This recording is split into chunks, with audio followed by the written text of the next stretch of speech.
Hey there, everyone. I'm just making something quick, real quick, because I know that I kind of fell behind on my schedule again, and it's just because I had to quit my job because my depressive phase hit really hard this year, and I was working a very physical job, and basically the last 2 weeks I've been just in bed pretty much most of the day, probably like out of bed maybe like 8 to 10 hours a day, and really just enough mental awareness to kind of just take care of my basic tasks. Like, it's a big accomplishment for me to be able to make, some food for myself for the next few days, and it kind of gives me a new perspective on life, and in comparison to my manic phases where everything kind of comes at you at once and you think that the whole world is within your grasp.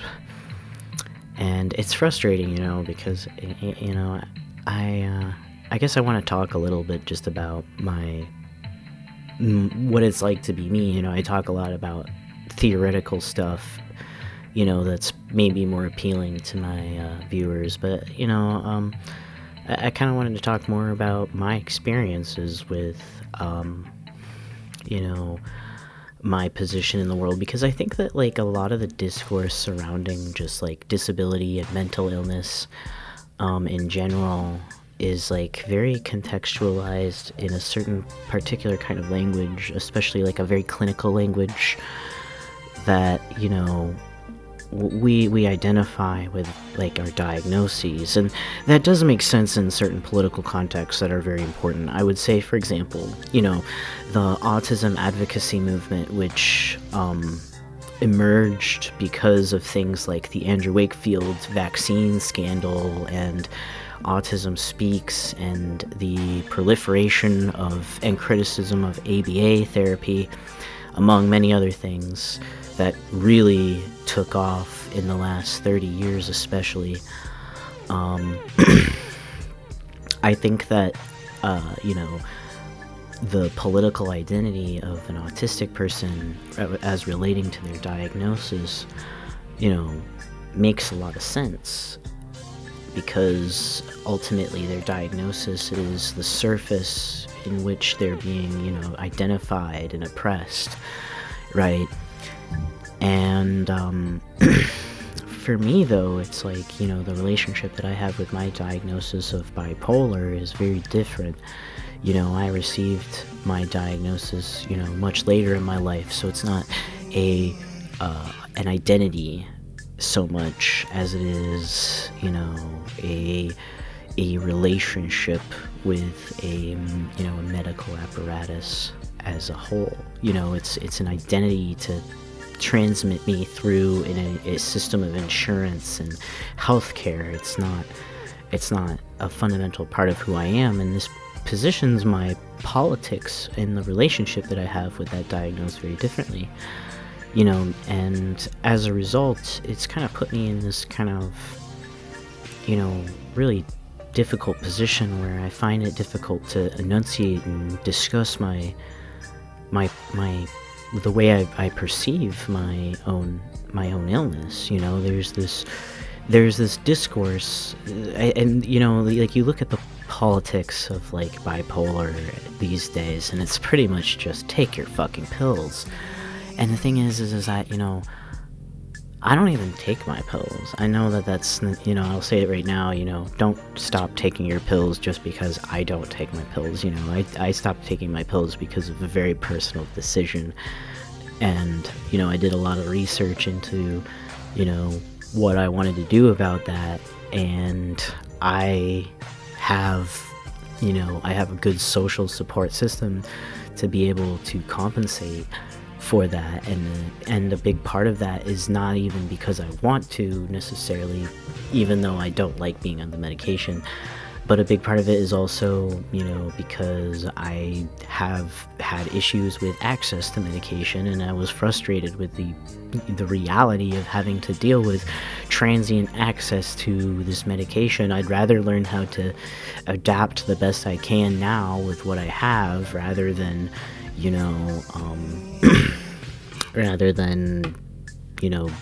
be dependent on a medication that, I mean, for fuck's sake, my fucking psychiatrist literally ghosted me. So, like, you know, I don't think anybody understands how frustrating it is when you're at this position where you realize you can't even, like, you know, take your medication anymore, and you realize, fuck it. You know, I don't want to be this person who just does the same thing as everyone else with this fucking thing. I don't want to be the person who contextualizes it around this sort of like diagnosis and stuff. And like, I think we need to distance ourselves from the language of diagnosis. You know, one of the most frustrating things about learning about the history of Laborde and Felix Guattari and all of his influences and stuff is realizing that schizophrenics had not only like real political, like, very fascinating discussions that actually influenced what people were saying, but like they had like they were not just driving like questions about themselves, but they were driving huge questions about society. I mean, that's the reason why books like Anti-Oedipus even exist. That's the reason why, you know, like a large part of Foucault's body of work exists, and a lot of other people who were writing around that time. Like, that's why their bodies of work exist, because you know, schizophrenics posed an important political question.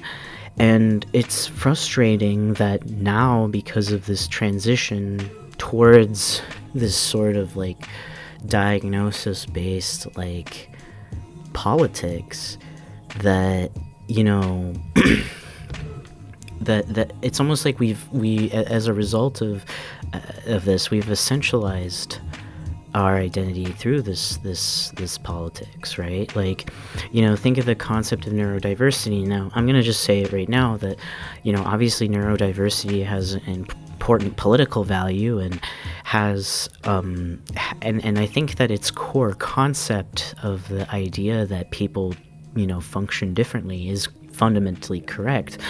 But I am somewhat concerned about how this has resulted in this sort of essentialization of things like so-called autistic or ADHD traits, this sort of separation of traits to follow a diagnostic model, the same diagnostic model that is quite frankly, you know, oppressive, you know, like,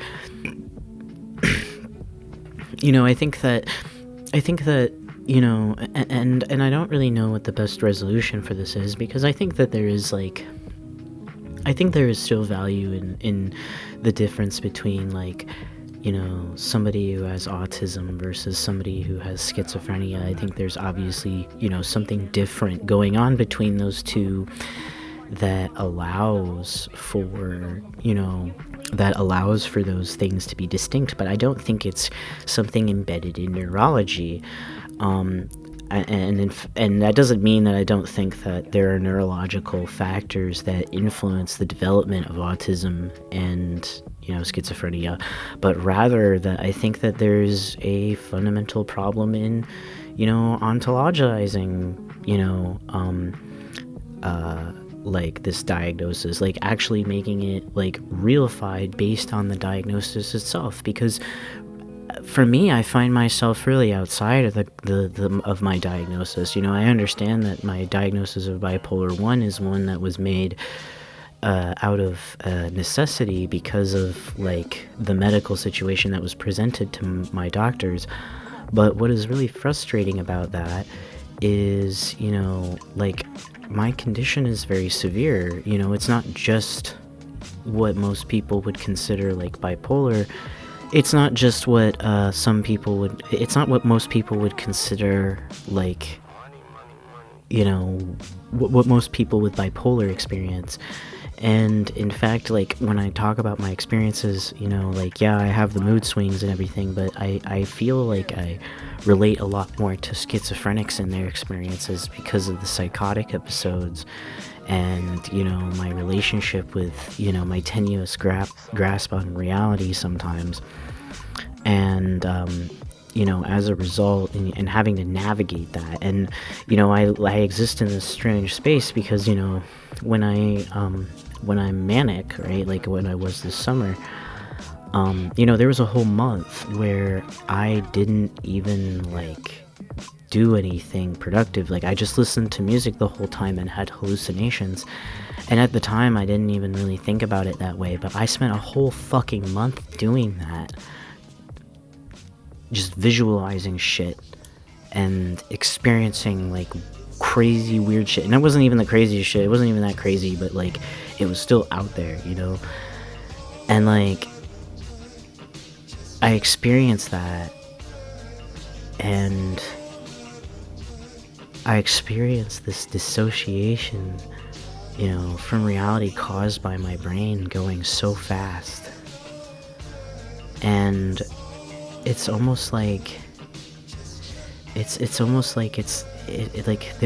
something very fundamental and existential about my experience while experiencing that makes it so hard and frustrating when it's essentialized into like this sort of diagnosis discourse, I'm faced with this reality that, even if I take these medications, my condition, is gradually progressing, and, every year it gets a little worse, and, every year I'm dealing with long periods of not being able to get out of bed in winter, and long periods of being detached from reality for, months, and having to manage, the thing is that when you're crazy, right, it's not, maybe, the first time it happens, it's hard to tell, but like once you get used to it, you can recognize it, you can feel it in your head. It's often very uncomfortable. Like it feels like it's not even like your thoughts are racing, it's like your thoughts are completely disintegrating and flowing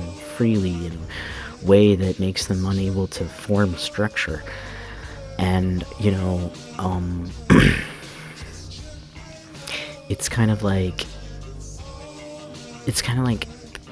people don't understand that. Like the discourse that is driving disability doesn't understand that. And it's actually crazy because I feel that psychiatrists, that at least the psychiatrists that care about the internal lived experience of schizophrenics, seem to understand this much better. I have way better conversations with people who are therapists or people who are psychiatrists and stuff like that, or researchers, than I do with many disability activists. I feel completely isolated by them because, they believe in this essentialist ontology that emerges from their history as a politically targeted group, and the failure to recognize this history, and I would almost say that the compression of the historical materialist narrative of autistic people surrounding them and this, progressive development is a consequence of like, the essentialization of identity. I think it's very strange that, we have such a fluidity that is acceptable in many spaces, at least within queer spaces, of how we embrace gender and how we embrace like, sexuality and sexual orientation and romantic partnership, but we don't seem to, we seem to be very like still medically rigid about our discussion about disability. And this is really problematic because you need to consider how many people struggle to get diagnosed, which is another problem that I've personally gone through. And one of the things that I get really upset about is that a lot of people kind of act like, well, you just gotta keep going.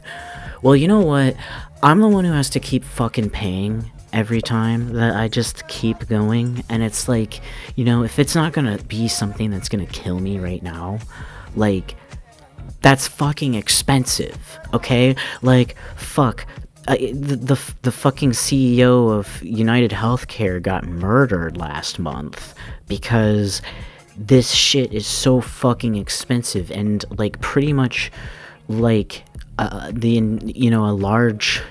significant part of the nation basically gave zero fucks that this guy died because they are that frustrated, just as me, with the cost of healthcare, and yet people really expect me to keep doing this for 10 years when I can't even continue to hold a job. And the worst part is that it's not even that I can't do the work, because I can do the work even when I'm very depressed. I'm actually pretty good about pacing my work generally, as long as I'm not in between projects. But like, if I'm assigned something, I can still get it done. I'll struggle and it will be really hard, but I'll probably still get it done.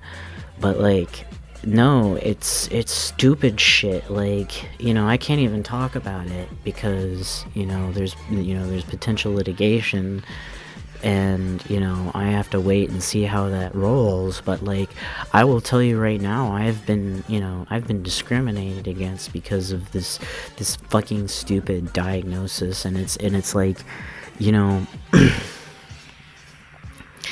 it's insulting, because what the discrimination, I saw this list of like words that are ableist.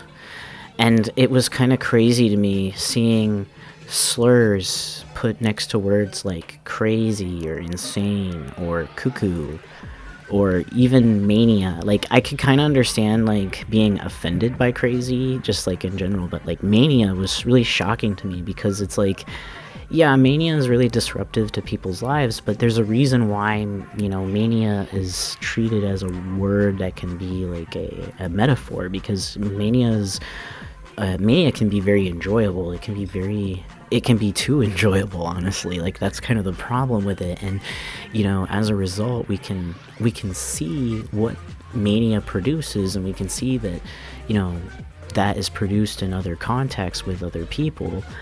And and basically what I'm trying to say here is that like I was really upset by this when I saw it, because like all of the things that I experienced with having bipolar and having like severe mental illness and having to struggle literally throughout almost the whole year, like literally only having maybe like a few weeks throughout the whole year where I'm not either manic or depressive. And like, having these issues reduced down to, don't say mania unless you mean the clinical definition of mania. Like, no, fuck you. I don't think that the language surrounding my struggles should be part of this clinical bullshit, when like everyone fucking hates this clinical bullshit. Why do you want to define yourself this way? Why do you want to be so rigid about our bodies? Why do you look at it this way? I feel like almost like the problem fundamentally that I have with the term neurodiversity, for example, is just the idea that it's the neurology that's diverse. No, it's the capabilities of production. It shouldn't be based in this essentialist paradigm that is embedded in the brain. There's nothing fucking there. Okay? Like yes, okay, there's a material brain there, but it's not like there's a fucking circuit that tells you how to be as a human being. That's not how it fucking works. And the reality of the situation is that like, it's not like, really what I'm arguing for is a better ontology for this problem, a better a better form of language that doesn't like, that recognizes the history of the development of mental illness and its politics, recognizes like the way that the way that it's reacting to its political endeavors, and to develop for like a more productive future. Because as it is, like, I just feel that most disability discussion involving like mental illness is just extremely isolating. Like, nobody really cares about what it feels like to be a psychotic person, to be literally have your life flung into this constant existential question. Like, people just focus on things like the hallucinations and the delusions and the scary things and stuff like that, and not like the existential realization that sign machine in your brain always broke. Like, things just pop up in your conscious understanding of things that didn't exist before, and you have to deal with the existential reality that what you observe is not necessarily what's real, and it's not something that's taken seriously. I mean, in a way, I almost feel that I almost feel like the medicalization of this movement and the transformation of it from a critical, what is my relationship to the state, to the police, to the established society, to, other people, and reducing it down to one that is automatically routed towards structures of power that dominate, our understanding of the mind through psychiatry, and I'm saying this as somebody who is not an anti-psychiatrist. I'm not laying pilled, I'm not Cezanne's pilled, I'm firmly of the belief that, schizophrenia is a real thing in a sense, but the way that we are binding our language currently to that of medicine is something that I think we should seriously consider, especially after everything going on with Luigi and everything. It's so strange to me that we live in a world where people are literally celebrating this person who did a sort of a sort of representation of the kind of violence that many people would like to express over, their relationship to healthcare. And yet at the same time, we essentialize our relationship with our own bodies through the same language that is creating the very oppression that allowed this to happen in the first place and continues to drive it forward. So, I know that's a lot of babble, but I kind of just went off script, and I'm interested in hearing what other people have to say about this subject. Having, at the end of the day, I think that, really the power of, what the power of ableism really is not one that can be identified as a particular form, but rather one that always exists as a function. Whenever I think of when people use the term bipolar in an ableist way, it's not because they're describing a function that is similar to that of the fluctuations of my mood disorder. It's the one that they use to treat me like a hysterical woman so that they can oppress me through a misogynistic stereotype. And I think that analyzing that language through that lens is far more valuable than these sort of, this sort of diagnostic rigidity, but that's just my opinion. So hopefully I'll have that dev log out soon. I've just been so tired. Thank you for having patience. I know that, we're all excited for that Pokemon and gender video, which I'm sure won't offend anybody. But see you later. Hopefully I don't fall back asleep again.